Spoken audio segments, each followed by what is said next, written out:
Então, agora, adentramos ao Código de Processo Penal Militar e não vamos sair dele tão cedo, tá bom? Então, todos os dispositivos que tem aí são do Código de Processo Penal Militar.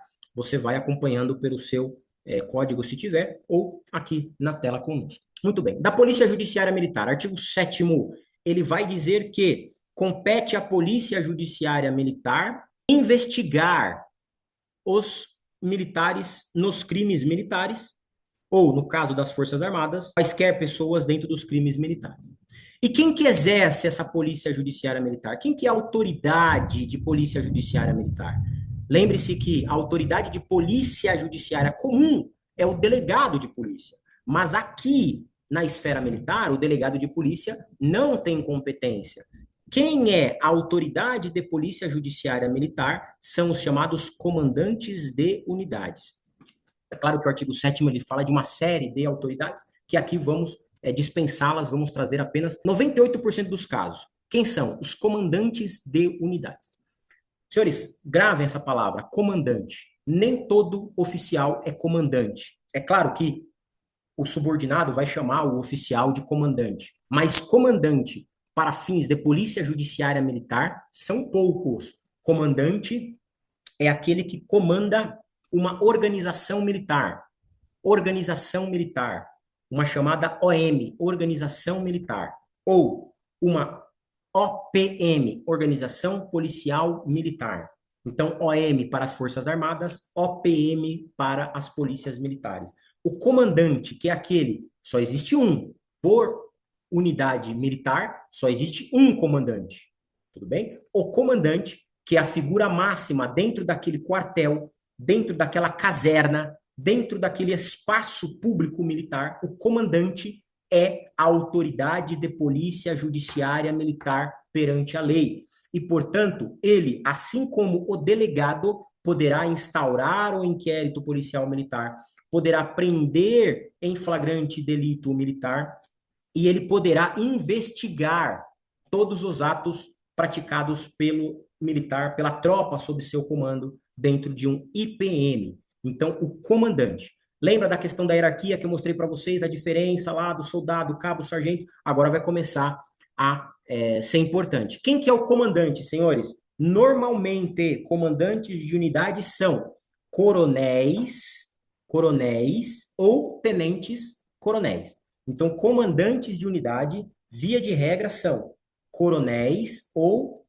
tenentes coronéis. Nas Forças Armadas, quem está para cima também, então general. Mas aqui no nosso dia a dia, comandante de uma unidade da Polícia Militar é um tenente-coronel. Depois o Marcos Paulo fala como é que é lá no Rio Grande do Sul. Não tenho certeza se comando de batalhão é tenente-coronel lá. Mas aqui em São Paulo, comando de batalhão é tenente-coronel, tá? Coronel, que é o posto acima, ele comanda algumas unidades mais complexas ou um conglomerado de unidades. Então, quando pega lá 5 unidades policiais militares, aquele coronel, tem um quartel para ele também, ele comanda um conjunto de unidades policiais militares. Então, olha só, tenente-coronel e coronel, via de regra, são os comandantes. E os comandantes, para fins do artigo 7º do Código de Processo Penal Militar, é aquele que tem autoridade para prender, instaurar inquérito, investigar e tudo aquilo que o delegado faz, só que no âmbito militar. Tudo bem? Ok. Ah, professor, então quer dizer que é o coronel que investiga, é o coronel que faz o IPM, é o coronel que. Não, não, não, não, não. Eu disse que perante o CPPM, mas em 99,9% dos casos, quem efetivamente investiga sou eu, é o Marcos Paulo. São os oficiais da ativa. Olha só, o que o parágrafo primeiro fala? Obedecidas as normas e regulamentos de jurisdição, hierarquia e comando, as atribuições enumeradas no artigo 7º poderão ser delegadas a oficiais da ativa para fins especificados e por tempo limitado. Então, o que o comandante faz? Ele descobre que um crime militar foi praticado. O que ele faz? Ele delega as atividades para mim. Ele delega as atividades para o Marcos Paulo. Ele delegava as atividades para o Prado. Por quê? Quando você é militar da ativa e você está sob o comando daquele tenente-coronel ou coronel, ele pode pegar qualquer oficial que tem ali do quartel dele, normalmente tem 5, 6, 10 oficiais, 20, dependendo do quartel, ele escolhe quem ele quiser e fala: você vai investigar esse crime para mim. E a partir daí, este oficial, ele passa a ter as funções de autoridade de polícia judiciária militar. Tudo bem? O comandante delega por meio de um documento e o oficial, podendo ser capitão, tenente, vai investigar. Ele passa naquele momento, este oficial passa naquele momento para aquele crime específico a investigar. Então, ele que vai ouvir, ele que vai se deslocar ao local dos fatos, ele que vai aprender coisas, ele que vai expedir documentos para a perícia, é ele que vai fazer, às vezes, no lugar do comandante. E como é que se chama esse oficial? Ele se chama Autoridade de Polícia Judiciária Militar Delegada, porque ele teve a autoridade delegada pelo comandante. O comandante é o delegante, o outro oficial é a autoridade delegada, tá bom? Olha o que ele fala no parágrafo segundo. Em se tratando de delegação para instauração de inquérito policial, deverá recair em oficial de posto superior ao indiciado, se esse for oficial da ativa da reserva remunerada ou não, ou reformado. Então, explico isso daqui para vocês. Vocês já entendem o princípio da hierarquia e disciplina. Vocês sabem a diferença dos postos. Então, olha só, eu sou capitão da ativa. Imagine que o comandante da unidade descobriu que um major lá da minha unidade praticou um crime militar, chegou ao conhecimento dele. Ele vai instaurar esse inquérito policial e ele não pode delegar para mim, porque eu sou o capitão. Ele não pode delegar para mim. Ele vai ter que delegar para um outro major que é mais antigo que o investigado. Agora, se é um tenente que praticou um crime dentro do meu quartel, ele pode delegar para mim? Claro, porque eu sou o capitão é superior hierárquico. Se fosse um capitão mais moderno que eu, que na verdade é o que acontece na minha unidade, eu sou o mais antigo, eu posso investigar qualquer capitão dentro da minha unidade? Posso. Só o meu comandante delegar para mim esse poder, eu vou lá e investigo ele, eu posso até prendê-lo se for o caso. Mas veja, é isso que o parágrafo 2º deve dizer, que a delegação nunca pode ser a um posto inferior ao investigado.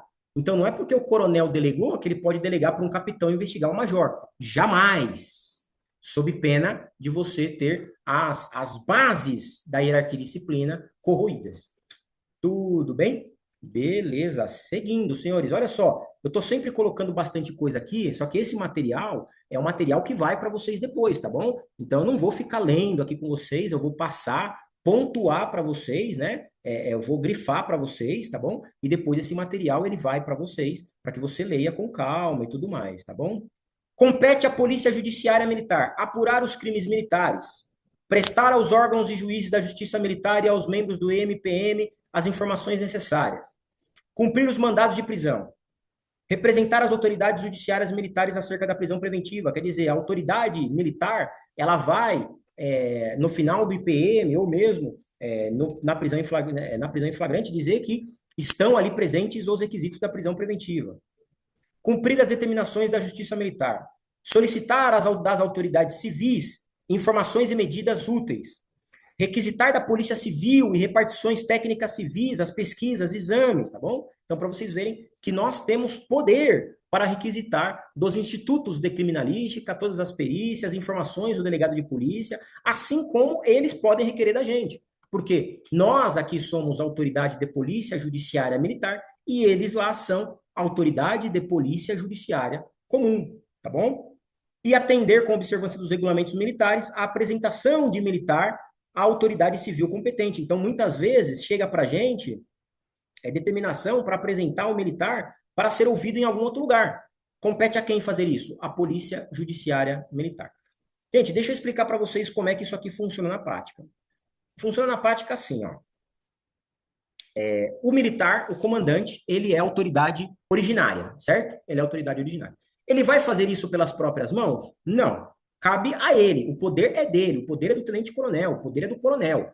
Ele, único comandante da unidade, ele tem o poder, tá? Só que o comandante, ele tem muitas outras atividades, tá? Ele tem que cuidar do policiamento, ele tem que cuidar da tropa, ele tem que cuidar de uma repartição pública, como qualquer chefe de repartição pública cuida. Então, é difícil que ele fique cuidando da parte de polícia judiciária militar. Ele pode delegar para o oficial que ele quiser essas atividades. Pode? Pode. Porém, toda unidade militar possui um departamento de polícia judiciária militar. Toda unidade militar possui um departamento jurídico, possui um departamento de polícia judiciária militar, que vai cumprir as funções em nome do comandante. Portanto, senhores advogados, sempre que os senhores forem até um quartel, seja ele da Marinha, Aeronáutica, Polícia Militar, Exército, pouco importa, pouco importa. Você vai perguntar ali no serviço de dia, ali para o primeiro policial que você encontrar, olha, eu gostaria de falar com o departamento jurídico, com o departamento de Polícia Judiciária Militar. Gostaria de falar com a seção de Polícia Judiciária Militar. Gostaria de falar com o plantão de Polícia Judiciária Militar. Gostaria de falar com a divisão jurídica. Você está entendendo que eu estou usando vários nomes para você perceber que não importa o nome, porque cada quartel, cada unidade militar vai chamar de um nome diferente. Então, no Rio Grande do Sul, com certeza é um, em São Paulo é outro, no Exército é um. Se você for nas guardas municipais, também tem um departamento e o nome deles vai ser diferente. Então não importa o nome. O que importa é que você saiba aonde ir. O que importa é que você saiba a quem se reportar. Ou você fala direto com o comandante, e normalmente o comandante não vai te dar detalhes, ele pode até te receber, vai conversar com você, mas ele não vai te dar detalhes. Ele vai te encaminhar para o Departamento de Polícia Judiciária Militar. Então, encurta caminho. Vai falar direto com o oficial, que é o chefe do departamento, que é o chefe da seção, que é o chefe da parte jurídica, que fala em nome do comandante. É este cara que você tem que falar. Normalmente é um tenente ou um capitão. Eu fui chefe de seção de Justiça e Disciplina, esse é o nome que damos aqui, por 3 anos aqui em São Paulo. Por 3 anos, de diferentes lugares. E, de fato, eu era autoridade, porque o comandante me dava 100% de carta branca, então eu recebia advogado, eu falava e tal. É claro que no final, quem dava a última assinatura era o comandante, mas ele confiava. Não dava pouquíssimas coisas. Então,